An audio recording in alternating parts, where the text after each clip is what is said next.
Scrolling through my feed, I suddenly stumbled upon a video my girlfriend posted, painting me as a cruel abuser who'd ruined her life.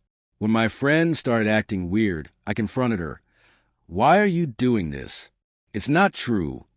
She just smirked. "You don't understand business. I'm not losing mine because of you."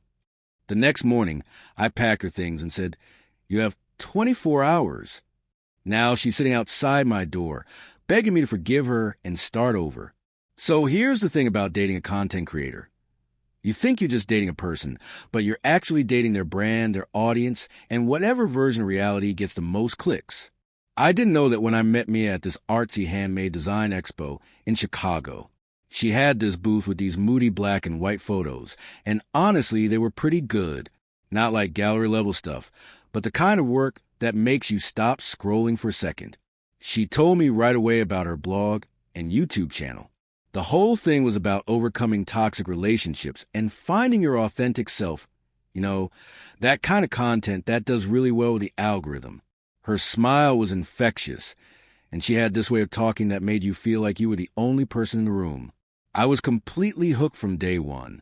We moved in together after about 6 months. Looking back, maybe that was too fast, but when you're caught up in it, everything feels right. Our apartment turned into this hybrid living space / production studio. Half the living room had ring lights, backdrops, and camera equipment. The shelves were filled with props for different video themes. Her laptop was always open on the kitchen table, with at least 15 tabs of video drafts, comment sections, and analytics dashboards. I didn't mind any of it, honestly. I thought it was cool that she had this creative outlet, and was actually making money from it. Not huge money, but enough that she could pay her half of rent and still have enough left over for her iced oat milk lattes and vintage shopping trips. I even started appearing in some of her videos. Nothing major at first, just background stuff, maybe holding the boom mic or suggesting topics when she hit creative blocks. The weird part was how she described our life together in her content. She had this segment called Relationship Red Flags, where she'd break down warning signs of unhealthy dynamics. Totally reasonable concept, right? Except sometimes the examples she'd use hit a little too close to home. She'd talk about partners who were too controlling or too distant, who didn't support their significant other's dreams, who made everything about themselves. I'd be sitting there editing her videos and think, wait, is she talking about me? But then she'd lean over, kiss my cheek, and tell me I was the best thing that ever happened to her. So I'd brush it off. Content creators exaggerate for effect, right? That's just how the platform works. You need drama to keep people engaged. It's all just storytelling. Except it wasn't just storytelling. I started noticing patterns. She'd have these notebooks, the kind with the fancy covers from those boutique paper stores, filled with what she called story beats. Basically, she'd outline her videos like scripts, planning emotional arcs and climactic moments. That's fine for fiction, but these were supposed to be her real experiences. Our real experiences. One night, I couldn't sleep and went to the kitchen for water. Her laptop was still open, screen glowing in the dark. I wasn't trying to snoop, but I saw a draft for an upcoming video titled Living with Someone Who Doesn't Get It. The description mentioned a partner who undermined her work, who didn't take her career seriously, who made her feel small. I stood there in my boxers and old college t-shirt, reading these words and trying to figure out when I'd ever done any of that. I asked her about it the next morning while she was doing her makeup for a sponsored post. She laughed it off, said I was being too sensitive, that she needed to create compelling narratives to grow her audience. The algorithm favored conflict and resolution, she explained, like I was the one who didn't understand how the internet worked. She promised the video wasn't really about me. It was a composite of different people and situations. I wanted to believe her. I really did. But things started shifting after that. I became more aware of the camera, always being within reach. The way she positioned her phone during our conversations, angled just right even when it wasn't recording. How she'd sometimes repeat herself, testing different phrasings like she was workshopping dialogue. Our apartment started feeling less like a home and more like a set where anything could become content. Her channel was growing pretty fast. She went from maybe 10,000 subscribers to almost 100,000 in about 8 months. Brands started reaching out, skincare companies, wellness apps, even a meditation headband company that definitely seemed like a scam, but paid well. She was getting recognized at coffee shops. People would stop her and thank her for helping them leave bad situations. I was proud of her success. Who wouldn't be? But success changed things. She became more focused on engagement metrics, on what would perform well versus what was actually true. She'd film multiple takes of supposedly spontaneous moments. I'd hear her practicing vulnerable voice cracks in the bathroom before filming emotional segments. It was like living with an actor who never broke character, except the character was supposedly the real her. The thing that really got me was how she'd mine our arguments for material. We'd have a normal couple disagreement, like I'd forget to pick up groceries or she'd leave her camera equipment all over the apartment, and 2 days later, I'd see elements of it repurposed in her content. Except in her version, I wasn't just forgetful or she wasn't just messy. In her version, these became signs of deeper dysfunction, evidence of problematic patterns that her audience needed to watch out for in their own lives. I kept telling myself it was fine. This was her job. Artists use their lives as inspiration all the time. Musicians write breakup songs. Comedians joke about their families. This was no different, right? Except musicians usually wait until after breakup, and comedians are clearly performing. Mia's content was supposed to be authentic, educational, empowering. Her whole brand was built on truth-telling and helping others.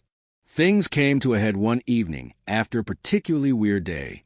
She'd spent the entire afternoon filming what she called a vulnerable moment, talking about past trauma and how it affected her current relationships. Except I was there when that supposed trauma happened, and it wasn't nearly as dramatic as she made it sound. She'd turned a minor disagreement with a friend into this whole narrative about being gaslit and manipulated. I finally worked up the courage to say something. I told her I was uncomfortable with how much of our private life was becoming public content, how it felt like she was rewriting reality to fit whatever narrative would get the most views. She got defensive immediately, told me I didn't understand the pressures of building a platform, that I should be supportive of her career instead of trying to limit her creative expression. We didn't talk much for the next few days. She slept on the couch one night, claiming she needed to be near her equipment for an early morning shoot. I kept replaying our conversation, wondering if maybe I was being controlling like she suggested. Maybe I was the problem. Maybe I just didn't get how modern content creation worked. But deep down, I knew something was off. The way she'd look at me sometimes, like she was mentally noting my reactions for future content. How she'd steer conversations toward topics that would make good video material. The weird feeling that I was living in a reality show I never agreed to be in. I decided to give it some space, let things cool down. Maybe we both just needed time to figure out what we wanted. She seemed to be doing fine. Her upload schedule never slipped. Her engagement numbers kept climbing. I threw myself into work. Tried not to think about the cameras and ring lights that had taken over our apartment. Then came that Tuesday evening. I was scrolling through my phone, mindlessly checking social media before figuring out what to order for dinner. Mia was out meeting with some brand rep about a potential sponsorship deal. The apartment was quiet for once. No filming happening. No lights glaring. Just me and my phone, and the strange feeling that something was about to change. I had no idea how right that feeling was. The video showed up on my feed like a punch to the gut. I wasn't even looking for it, just doing my usual mindless scroll through the algorithm's greatest hits. But there it was, uploaded 3 hours ago, already racking up views at a speed that made my stomach turn. The thumbnail was pure clickbait gold. Mia's face in dramatic lighting, looking devastated, with bold text that read how I survived living with an emotional monster. Monster.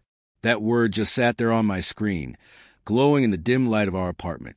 Our apartment, where I paid half the rent, where I helped her carry equipment up 3 flights of stairs, where I'd made her coffee every morning for the past year. I clicked on it even though every instinct told me not to. Sometimes you need to see the car crash, you know?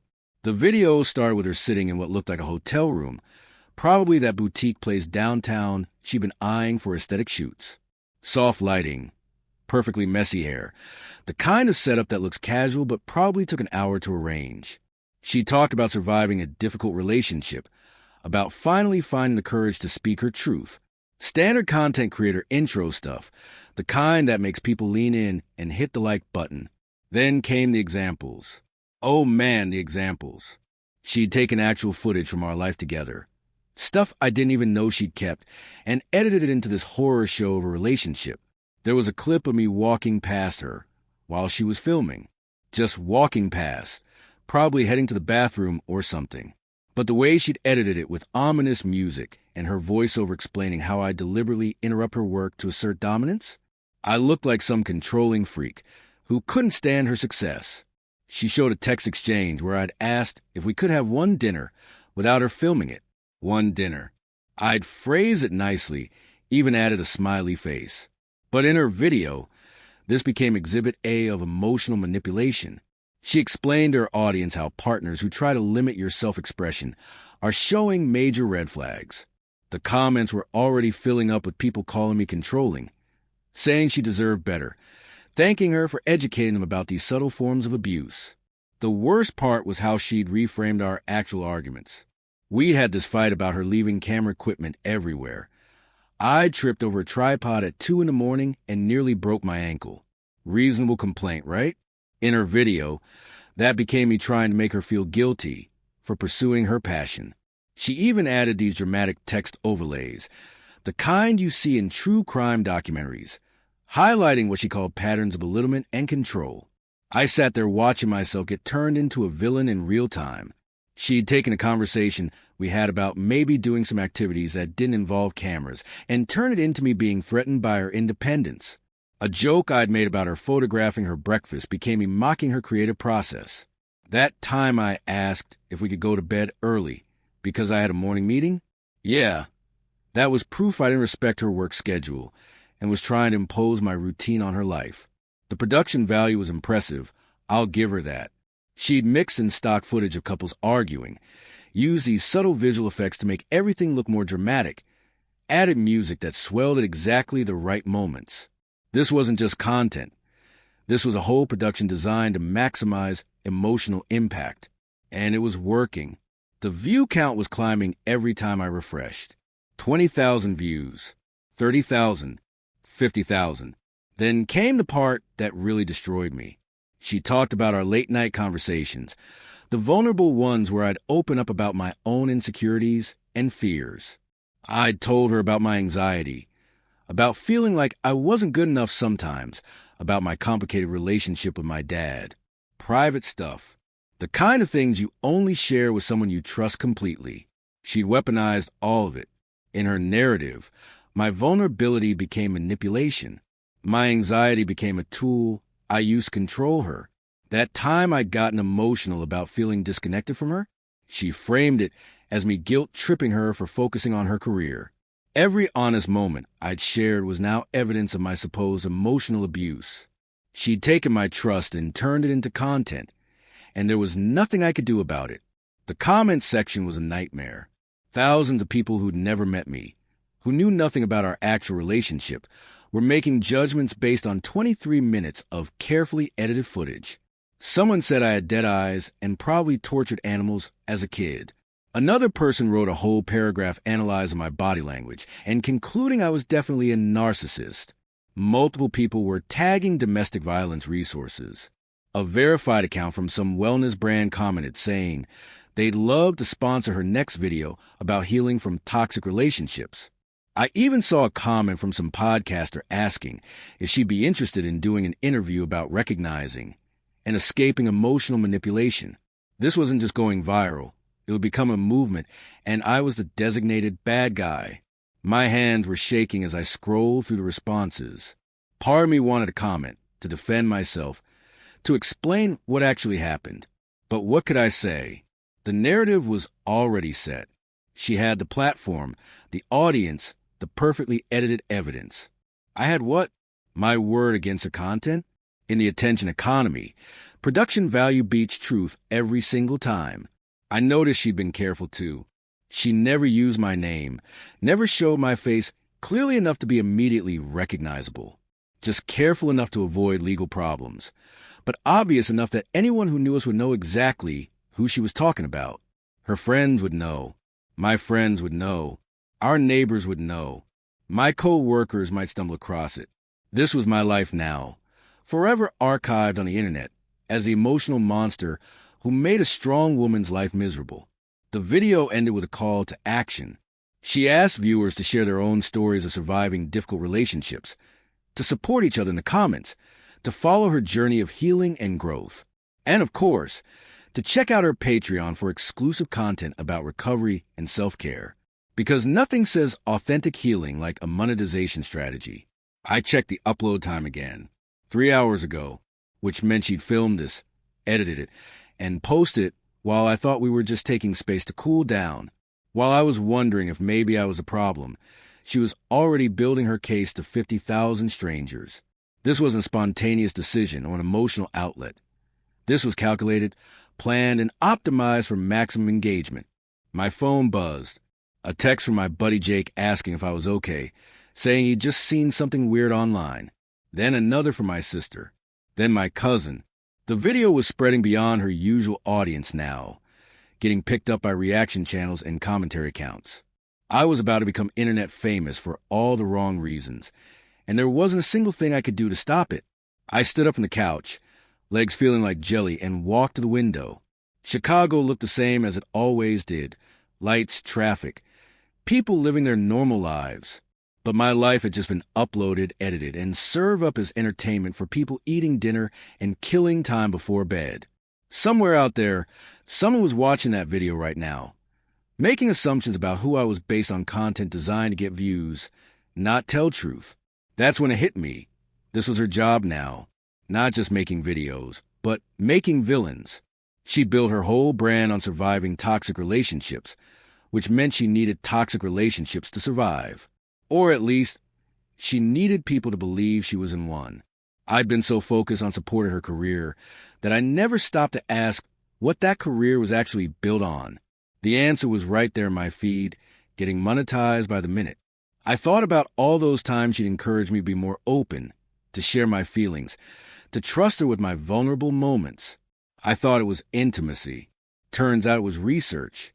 Every confession was material. Every argument was footage.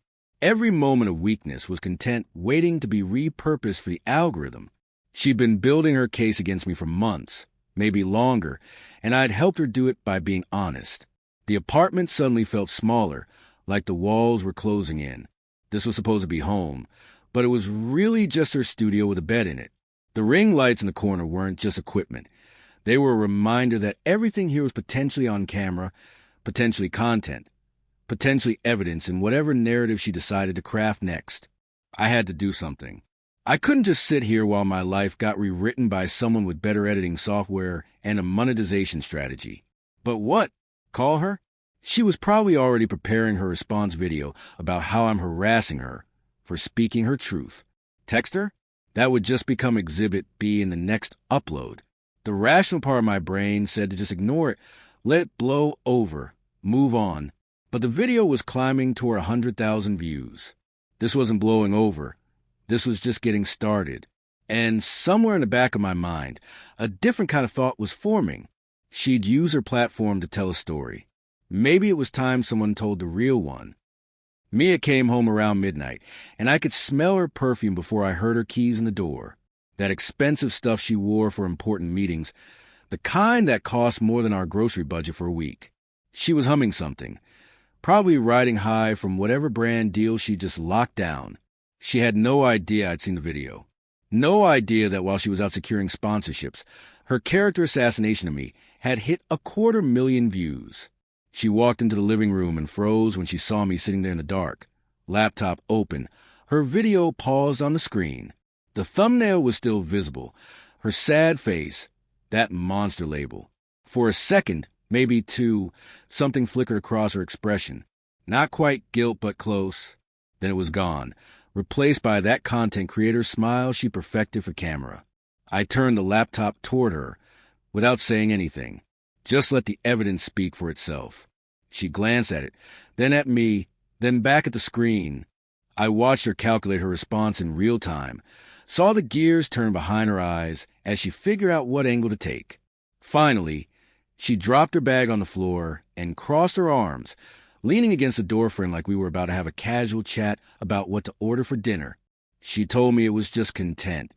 Said it like that explained everything. Like reducing my life to algorithmic fodder was just another day at the office. She asked if I understood how attention worked, how the platform operated, as if I was the one who didn't get it, as if the problem was my ignorance about engagement metrics rather than her willingness to destroy my reputation for views. I let her talk for a minute, watching her settle into her defense. She had this whole speech prepared, probably workshopped it the same way she workshopped her video scripts. The content wasn't really about me, she said. It was about patterns and behaviors that her audience needed to understand. It was educational. It was helping people. The fact that she'd use our actual life as the raw material was just how creative work functioned. Artists draw from experience. Writers use real events. This was no different. Except it was different, and we both knew it. I asked her if she seriously couldn't see the problem with calling me a monster to hundreds of thousands of people, with taking my private confessions and turning them into evidence of abuse, with building her career on a completely fictional version of our relationship. My voice stayed level, but my hands were shaking.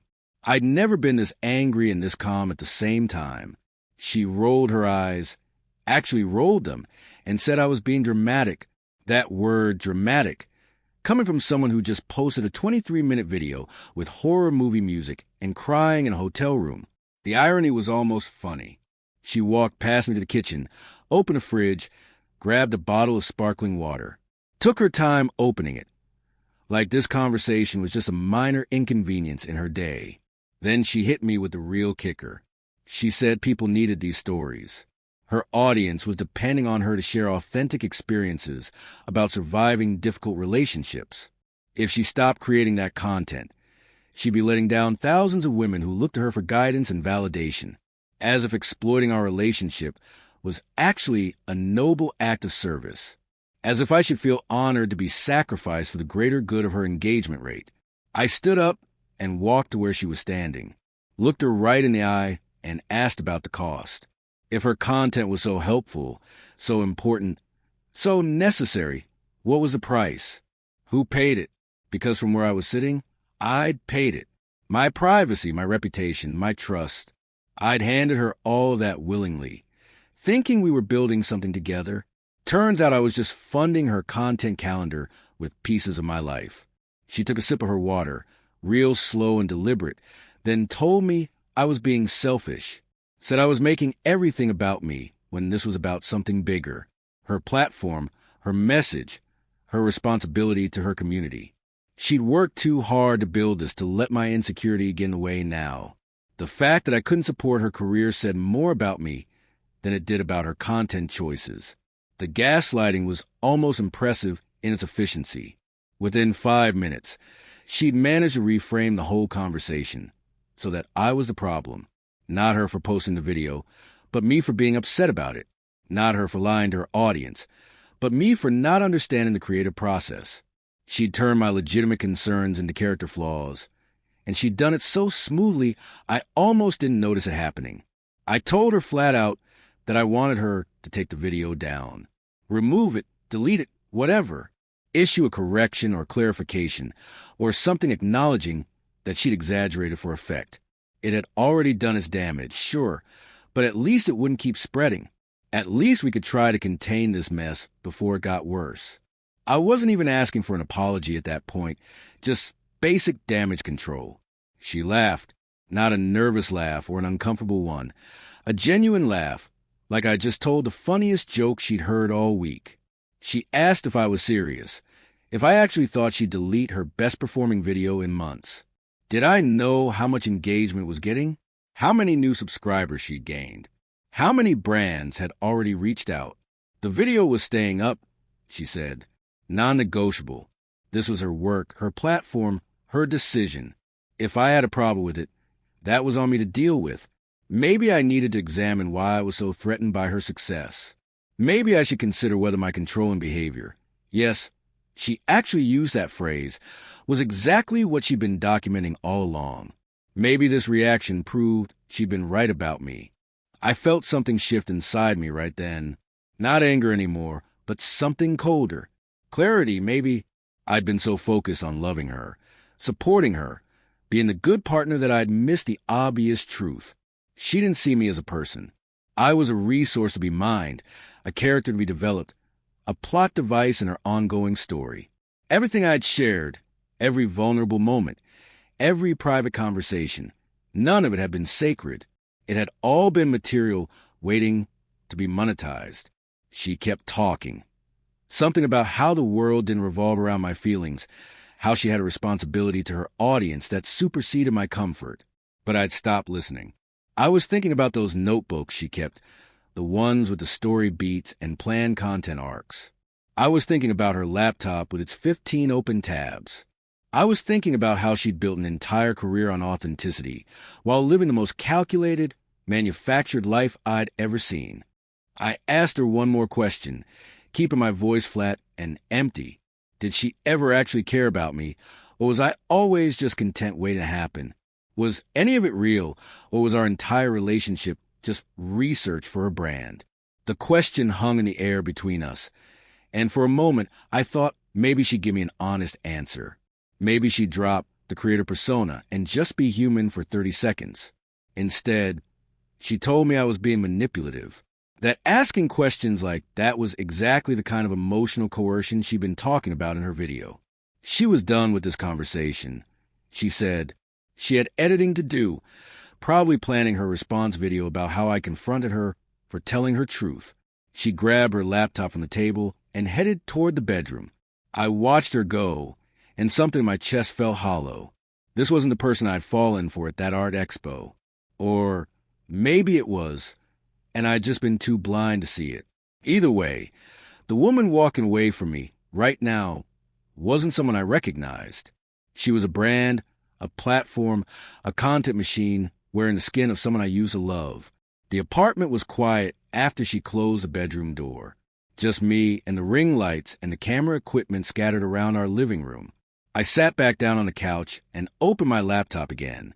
Her video was still paused on the screen, her face frozen in that perfectly crafted expression of pain. 250,000 views now, probably more by morning. And she was right about one thing. She wasn't going to delete it. This was her job, her income, her whole identity. But here's the thing about content creators. They forget that other people have access to the internet too. She'd built her case carefully, selectively, editing reality to fit her narrative. But I'd lived that reality. I knew what actually happened. I knew about the notebooks and the planned content arcs and the way she'd manufactured drama for the algorithm. And unlike her, I didn't need to exaggerate or lie. The truth was damning enough on its own. I wasn't sure yet what I was going to do about it. But sitting there in the dark, listening to her typing in the other room, probably working on more content about what a monster I was, I knew one thing for certain. This wasn't over. She'd taken my life and turned it into her story. Maybe it was time to take the story back. Not with her production values or her editing tricks. Just with the truth. The real, unfiltered, unmonetized truth. We'd see how well that performed with the algorithm. The cursor blinked on my screen. Her social media dashboard was still open in one of the tabs. She'd been logging on my laptop last week when hers died during a shoot. I could see her analytics, her scheduling calendar, her draft posts. I closed the tab without looking too closely. I'm not her. I wouldn't snoop through her private stuff to build a case against her. But I also wouldn't just sit here and let her rewrite history while the view count climbed. Tomorrow, I thought, I'd figure out what to do. Tonight, I just needed to process the fact that the person I'd been living with for over a year had been documenting evidence against me the whole time, building her narrative piece by piece while I made her coffee and helped carry her equipment and loved her like she was real. The ring light in the corner cast weird shadows across the room. Everything in this apartment was designed for content, including me, apparently, especially me. I didn't sleep that night. Just sat in the living room watching the view count on her video climb past 500,000 while my brain tried to figure out what to do. Around 4 a.m, I got up to use the bathroom and noticed something sticking out from under a stack of unpaid parking tickets on her desk. One of her fancy notebooks. The expensive kind she used for planning content. I picked it up without really thinking about it. Wasn't planning to read it. I just wanted to move it somewhere it wouldn't get coffee spilled on it. But it fell open to a page dated about 3 months back, and there in her handwriting was a content calendar with the title Real Relationship Red Flags.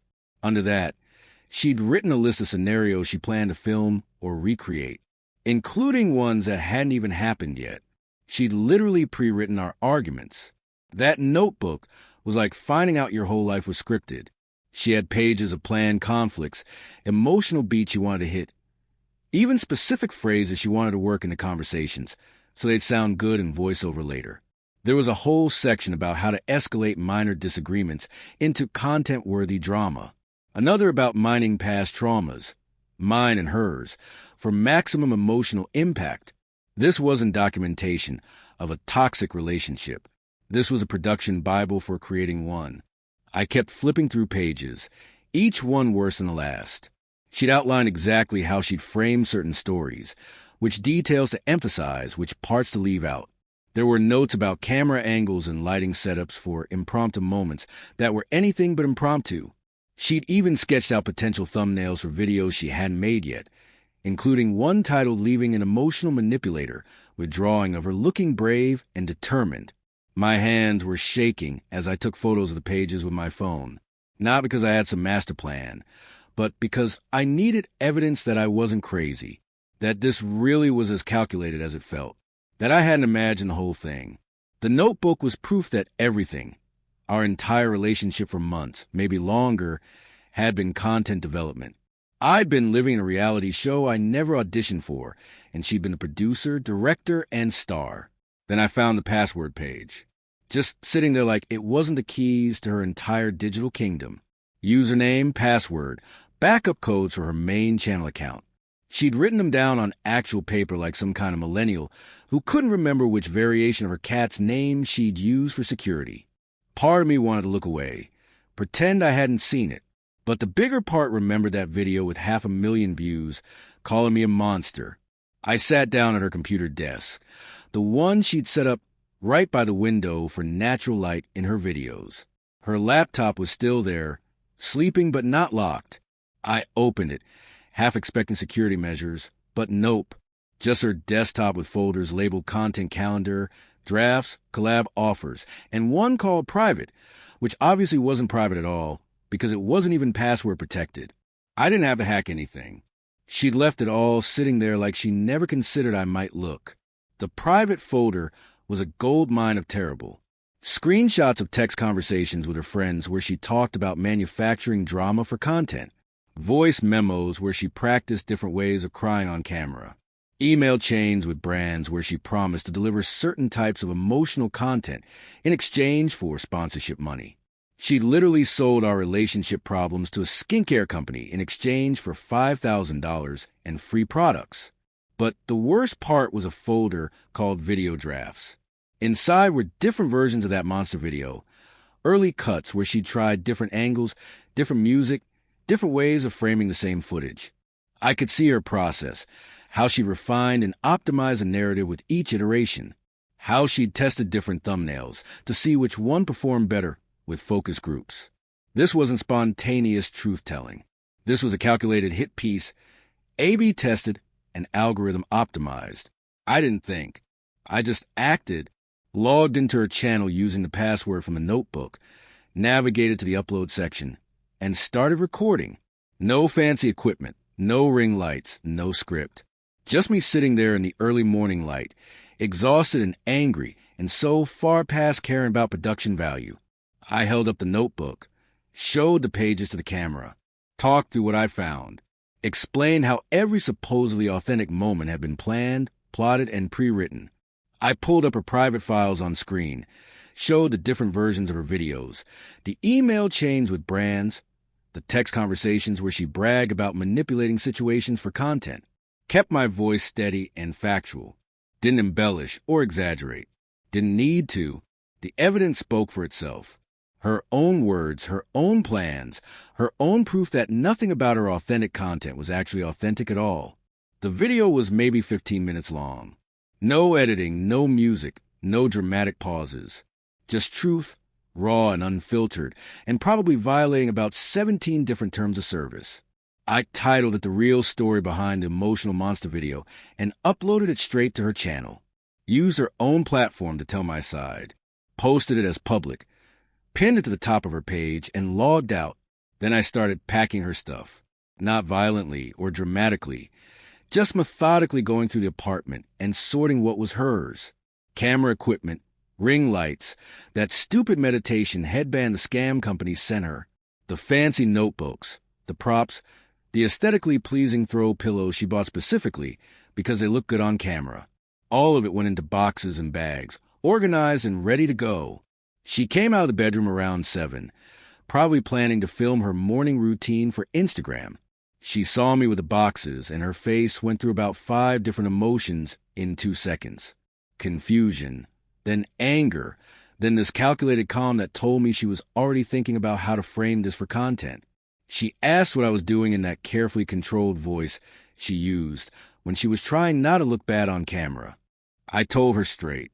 I'd found the notebooks, seen the files, watched the different drafts of her videos, knew about the brand deals and the manufactured drama and the pre-planned conflicts. I'd posted a video to her channel showing everything, and now I was packing her stuff because she wasn't living here anymore. Simple as that. She could take what she wanted and figure out somewhere else to build her content empire.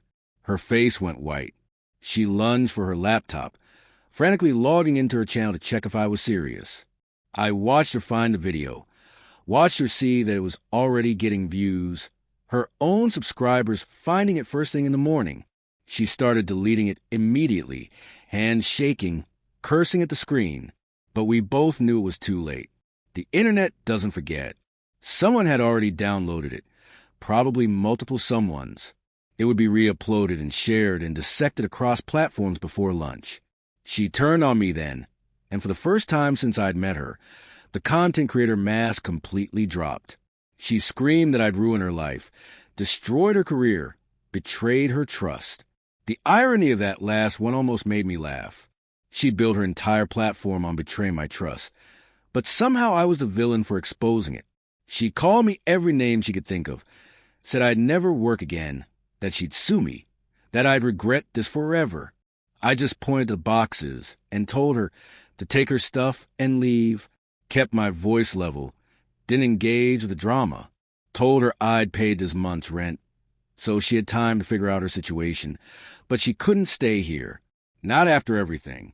Not after turning my life into content, and her content into profit. The apartment was in my name anyway. She'd moved into my place, not the other way around. Legally, I had every right to ask her to go. She stood there for a long moment, and I could see her trying to figure out her next move. Could practically see her calculating whether crying would work, whether anger was more effective, whether she should try appealing to our history together. But she must have seen something in my face that told her none of it would matter. The person who would have fallen for those tactics didn't exist anymore. He died somewhere around the 500,000 view mark on her monster video. She grabbed her laptop, her phone, and one bag of essentials. Said she'd be back for the rest later with a friend. She made it to the door, then turned back one more time. Told me I destroyed everything good between us. That this was exactly the kind of behavior she'd been documenting. That I'd just proven her right about me. Even now, even caught red-handed with her manufactured content exposed, she couldn't stop performing. I closed the door behind her and locked it. Stood there listening to her footsteps fade down the hallway. Then the building's front door slamming. The apartment felt bigger suddenly, emptier. All her equipment was still there in boxes, making the living room look like a production studio having a going-out-of-business sale. But for the first time in months, I could breathe without worrying about whether I was being filmed. My phone started buzzing. Texts from people I hadn't heard from in years. Friends of friends, random numbers. The video was spreading faster than her original one had. Drama channels were picking it up. Commentary accounts were doing reactions. Someone had already made a side-by-side comparison of her claims versus the evidence I'd shown. The internet was eating this up like it was the season finale of their favorite show. I should have felt good about it. Vindicated, maybe. Triumphant. But I just felt tired. Tired and sad and weirdly empty. This wasn't how I'd imagined the relationship ending. I thought maybe we'd just drift apart, or have some mutual realization that we wanted different things. I never imagined I'd have to expose my partner's manufactured content empire to get her to take me seriously as a human being instead of raw material for her algorithm. The weird part was I still loved her somewhere in there, or loved who I thought she was. Anyway, the person I had met at that art expo, before I understood that everything about her was content, before I learned that authenticity was just another angle she performed for engagement. That version of Mia probably never existed. She was just a pilot episode, and I'd been too caught up in the show to notice it wasn't reality TV. It was fiction all along. Her video was still up, still climbing in views. Mine was deleted from her channel, but spreading across the internet anyway, multiplying faster than she could take it down. By tomorrow, both versions of the story would be out there, and people would pick whichever narrative fit their existing biases. That's how the internet works. Truth is just another type of content, and content is whatever gets the most engagement. I'd learned it the hard way. Now everyone else could learn it too. The week after Mia left was weird, quiet in a way the apartment hadn't been since she'd moved in. No ring lights humming, no camera shutters clicking, no sound of her rehearsing emotional voice cracks in the bathroom. Just me and the boxes of her equipment that she still hadn't come back for. My video had gone properly viral. Not just YouTube, but Twitter, TikTok, Instagram. Everyone had an opinion about who was the real villain in this story. I'd become internet famous for exactly the thing I never wanted to be famous for. People recognized me at the grocery store. Some guy at the coffee shop asked if I was the emotional monster guy, then apologized and bought my coffee. My inbox was full of messages from strangers. Some supported me. Some calling me abusive for exposing her. Some asking if I'd be interested in starting my own channel about the experience. Because, of course, the solution to being traumatized by content creation is to create more content about being traumatized. Then one Thursday evening, there was a knock at the door. Not her usual confident knock. This one was hesitant, almost apologetic. I knew it was her before I opened it. Could smell that expensive perfume through the door. Part of me wanted to just not answer, let her stand there until she gave up. But I opened it anyway. Probably the same impulse that made me trust her with my vulnerabilities in the first place. I'm a slow learner, apparently. She looked terrible. Hair unwashed, wearing an oversized hoodie I'd never seen before, carrying one small bag. None of the carefully curated aesthetic she usually maintained. No makeup, no perfect lighting, no angles. Just Mia, raw and real in a way I hadn't seen since that first day at the art expo. She didn't say anything at first, just stood there looking at me with those big sad eyes. She asked if she could come in, said please in a voice so small I almost didn't hear it, against my better judgment, against every instinct screaming at me to slam the door. I stepped back and let her in. She walked straight to the couch and sat down, hunched over like she was trying to make herself smaller. Started talking before I could tell her this was a bad idea. The brands had dropped her, she said. Every single sponsorship gone overnight. Her agent stopped returning calls. Her subscriber count was hemorrhaging, thousands leaving daily.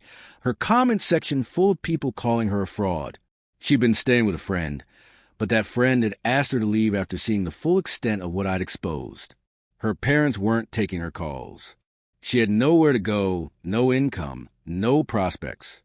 Everything she'd built was gone. Part of me felt bad for her. The human part that remembers loving this person, that wants to believe people can change. But the bigger part remembered that notebook with the pre-planned conflicts. The different drafts of her monster video, each one more damaging than the last. The way she'd laugh when I asked her to take it down. She'd made her choices. She'd built her career on manufactured drama and got caught. These were just consequences. She was crying now, real tears that weren't practiced in the bathroom mirror. She kept saying she was sorry, that she made a mistake, that she didn't realize how far she'd taken things. The platform had corrupted her, she said. The pressure to constantly produce content, to keep growing, to feed the algorithm. It had turned her into someone she didn't recognize. She'd lost herself in the pursuit of views and engagement and brand deals. I let her finish, then asked the question that mattered. Was she sorry for what she did, or sorry that she got caught? Was this genuine remorse, or just another performance because her original show got canceled? Because from where I was sitting, she'd had plenty of chances to stop. Every time I'd expressed discomfort with her content, every time I'd asked her to consider my privacy, every time I'd tried to have an honest conversation about boundaries, she'd chosen views over me every single time. She looked up at me, mascara running down her face, even though I knew she wasn't wearing makeup. Wait, no, she'd put mascara on before coming here. Even in her moment of supposed vulnerability, she'd still stage the scene. Old habits die hard, I guess. She swore this was different. She'd learned her lesson. She'd delete her channel if I asked. She'd never create content again. She just needed one more chance to prove she could change. The thing is, I didn't believe her. Not because I thought she was lying necessarily, but because I knew her. The channel wasn't just what she did, it was who she was. Taking it away wouldn't fix the fundamental problem.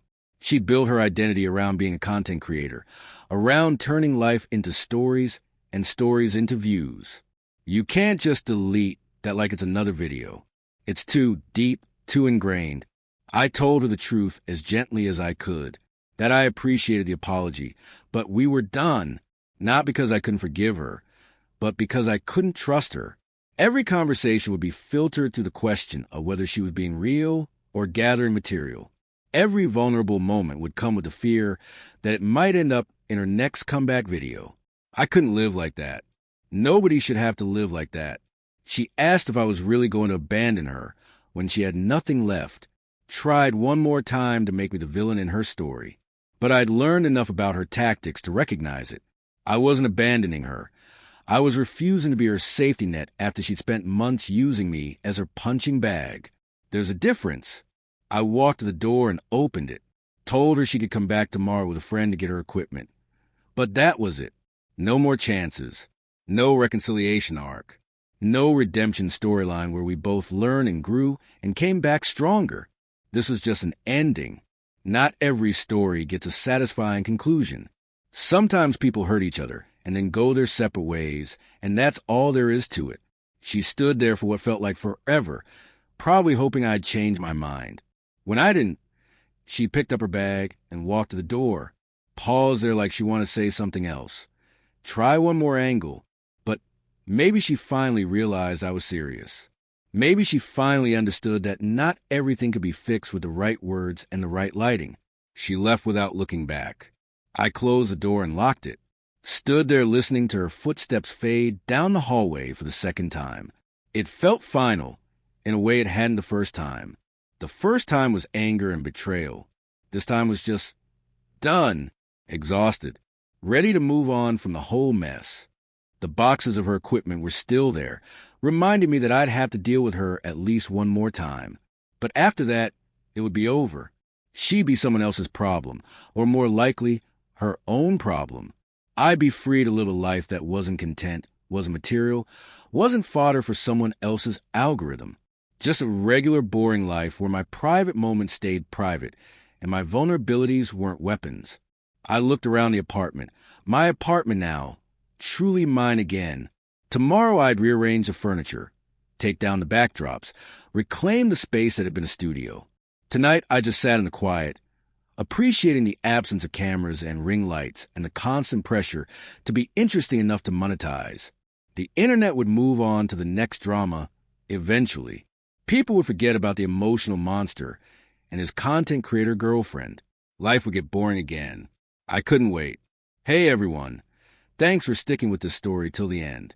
I know it got pretty heavy, but I wanted to share it because I think a lot of people don't realize how much content creation can mess with relationships. The constant need for drama, for engagement, for views, it changes people. Anyway, If you made it this far, I'd really appreciate it if you could drop a like and subscribe to the channel. Leave a comment letting me know what you think. Was I wrong to expose her like that? Should I have given her another chance? I'm curious what you all think. Thanks again for watching, and remember, not everything needs to be content. Some things are allowed to just be life.